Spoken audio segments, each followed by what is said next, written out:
Antes de tudo, indicar para vocês o livro Zorgenwälder, A Redenção, da minha autoria.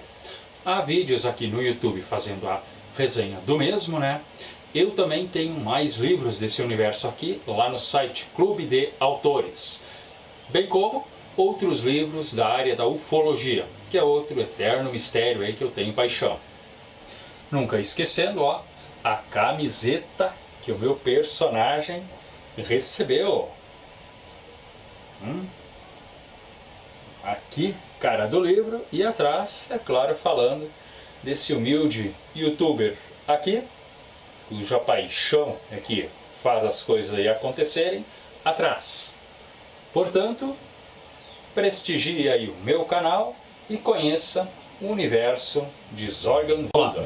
Sou João Dantas, canal Universo das Telas. Esse vídeo aqui vai se tratar da história, de um homem que de forma solitária acreditou em um sonho, nascendo lá no interior de São Paulo, virando aí o cowboy brasileiro Beto Carreiro. Criou o Beto Carreiro World, que é o 5º maior parque temático do mundo e 2º da América. Já adianto aqui, que eu visitei ele várias vezes e tem uma playlist aí, com diversas diversões lá do local. Inclusive, se você curte aí, o teatro cowboy e até o Hot Wheel, bem como, o interessante museu, um acervo que foi feito em homenagem do mesmo.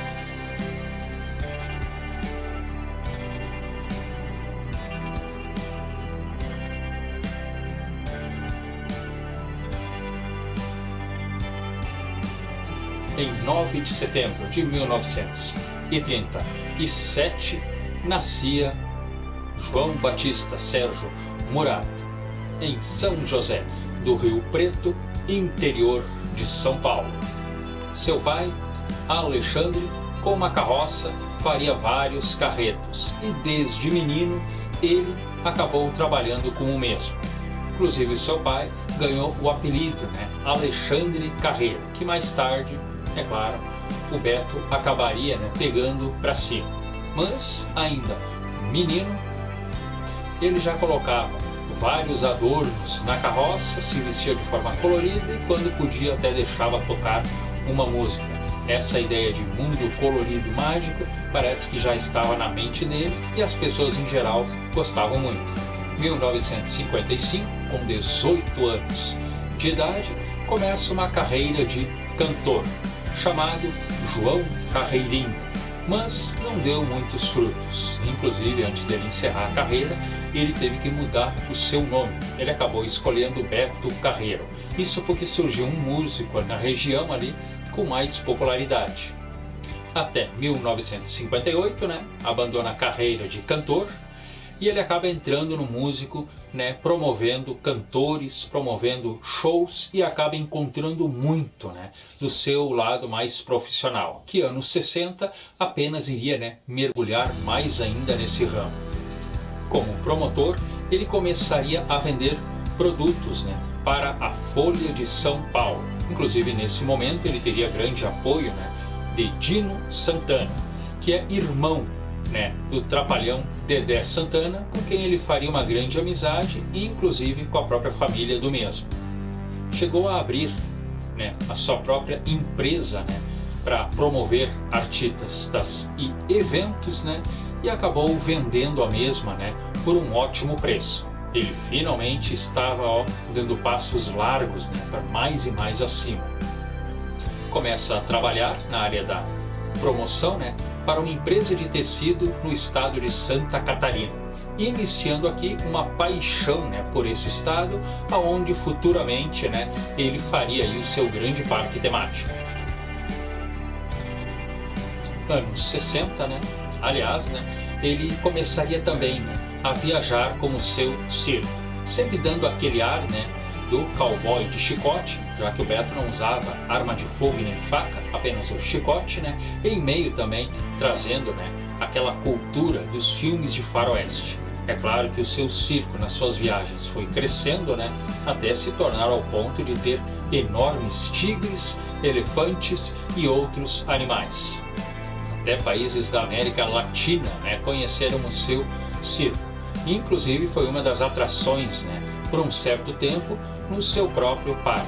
Mas com o falecimento do mesmo, ali por 2008, né, os filhos que assumiram, pouco a pouco, né, foram extinguindo a função do circo e durou aí cerca, né, de 25 a 30 anos.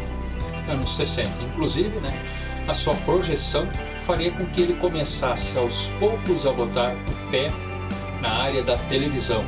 Aliás, fazendo, né, já uma produção mais forte no próprio programa Os Trapalhões. Um quarteto aí que ele faria grande amizade, né, e faria toma lá da cá, né, a sua presença também estaria lá, sempre levando a sua imagem de cowboy colorido, bem como os seus amados animais, principalmente uma onça. Aliás, sempre que podia, né, principalmente lá no início, né, dessa sua atividade circense, né, a própria família, né, Santana ajudaria ele, né, a conseguir aí locais para instalar o circo, né? E não é à toa que acabou fazendo um forte laço de amizade aí com os mesmos. Anos 70, começaria a promover, né, o grupo de humor lá na Record, Os Insociáveis, né? Parece até que de vez em quando ele mesmo aparecia no palco, porque o Beto Carreiro nunca foi tímido, né, gente, na hora de se mostrar para o público. E lá, né, por meados dos anos 70, né, já se tornaria Os Trapalhões, inclusive um dos programas fortes, né, aos domingos na Rede Globo. É claro que a sua aparência de cowboy sempre acompanhava, né, o seu cavalo branco, né, que ele chamava de Faísca. Quando menino, devia ser muito ligado à televisão, né, e uma das suas grandes inspirações acabou sendo, né, o Cavaleiro Solitário, né? Aquele homem, né, também em seu cavalo branco, né, que usava uma faixa no rosto, acompanhado aí pelo seu índio Tonto. Mas aqui no Brasil, no período que tudo indica que ele era menino, né, o Cavaleiro Solitário ganhou o nome de Zorro. Tudo isso, né, para tentar pegar uma carona no sucesso do herói Zorro, aquele que se vestia todo de preto. O que não impede dele também ter se inspirado bastante nele. Mas quando cresceu, parece que o ator, né, John Wayne, né, campeão aí de clássicos do faroeste, né, acabou sendo seu grande ídolo. E também tem uma curiosidade interessantíssima, né, que eu achei lá no acervo pessoal dele, que aliás fica na entrada do teatro, né, que apresenta a peça, né, Sonho de Cowboy.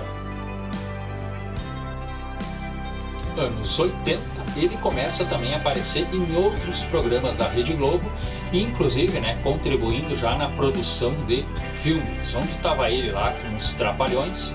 Inclusive, parece que ele fez uma viagem aí com o próprio grupo, né, anos 80 para a Disneylândia, e ali ele se deslumbrou com aquele mundo, né, sabendo que o concreto, né, podia passar tão bem, desde que fosse bem organizado, essa coisa de mundo mágico. Em 1985, não somente grife de roupas, mas ele já lançaria, né, em história em quadrinho, As Aventuras de Beto Carreiro, e chegou a lançar, né, uma marca da bicicleta Caloi. Como sempre, né, aparecia uma mocinha numa carruagem disparada e vinha Beto Carreiro pedalando a sua Caloi. Claro, isso dava certo, né, porque Beto Carreiro não deixava de ter aquele sorrisão, né, grande simpatia. Sua popularidade começava a crescer, né, no país, inclusive o seu logo, né, que aparece, né, um chapéu com um chicote, né, foi feito por Hans Donner, que na época fazia todos os logos da Rede Globo, bem como aquela sua música, que cá entre nós, quem não escuta aquele tan tan tan tan tan tan tan tan tan tan tan, não cria um ânimo. E ele se inspirou em várias músicas que ele gostava e depois o seu primo deu os toques finais. Final dos anos 80, começam os preparativos para o seu grande sonho. Queria sim criar um parque, tanto que na cidade de Gaspar, Santa Catarina, compra um grande terreno. Mas parece que começou um pouco as construções, dizem até que na entrada tem grandes pilares, né? mas aquele terreno nunca foi utilizado. Mas não quer dizer que lá, né, não seja feito, né, para certos treinos, né, principalmente aqueles que utilizam os animais. O show Excalibur, né, aliás eu também tenho gravação aqui no meu canal, né, fez inclusive muitos de seus ensaios ali. Porém, em 1978, né, a família Carreiro já havia comprado, né, um grande terreno, né, no bairro da Penha, e, por estar até melhor localizado, parece que esse foi o incentivo, né, para que o parque fosse feito ali. É claro que um enorme trabalho, né, de aterro, né, com centenas e centenas de caminhões foi necessário, mas não quero dizer, né, ficou bem mais situado ali. Sem falar, é claro, né, que acabou ganhando, né, parece 2 décadas aí, mais ou menos, né, de isenção de impostos. Até que, 28 de dezembro de 1991, comprou meia dúzia de brinquedos usados, pegou aí o show Excalibur, seu circo e finalmente o Beto Carreiro, em uma chapada de areia, né, de forma simples e até um tanto tosca, né, iniciava um sonho que, sinceramente, o pessoal já merecia estar brilhando para o mundo inteiro. Mas o lado ecológico não é esquecido, né? Já que o terreno tem 14 milhões de metros quadrados, mas 5 milhões destes foram deixados intocáveis, né, a fim de que a mãe natureza aí tenha a sua vez. Lá estava Beto Carreiro, né, com o seu sorriso, tirando muitas fotos de famílias, né, já que a base do parque é um parque familiar, e sempre com a sua frase, né, acreditem em seus sonhos. Já tendo ali, né, carrosséis e principalmente as montanhas russas, né, que acabaram sendo aí, né, um tipo de brinquedo que sempre teve muita atenção do Beto. E assim, fazendo um longo expediente, né, porque ele gostava muito de caminhar pelo parque, ouvir a opinião das pessoas, ver como é que está a qualidade, chegando a usar disfarces, né. Algumas informações dão que ele preferiu ter esse início, né, gente, um tanto simplório, né, mas para evitar, já que todos os investidores que se interessavam queriam dar muito a sua ideia de fazer as coisas. E ele sempre gostou, né, de ter uma opinião própria muito forte, né, sobre seu parque. Apesar do começo um tanto complicado, a partir de 92 o parque foi crescendo, tendo dezenas e dezenas de apresentações. Montanhas russas melhoraram, a paisagem foi melhorando, o trânsito para as pessoas, né, foi ficando bem melhor delas caminharem. Nem precisa se dizer, né, quantas atrações começaram a ter. Inclusive a gente chegou a entrar na área da música, né, tendo ali um programa sertanejo, por exemplo, que foi 12 horas de música, e outros 2 projetos aí, né, que também emendavam horas e horas, né, de música, inclusive um certo questionamento, né, porque o consumo de álcool foi permitido, né, dentro de um parque de diversão, mas não houve maiores problemas. Logo, o Beto Carreiro, com o decorrer do tempo, iria atingir um tamanho gigantesco.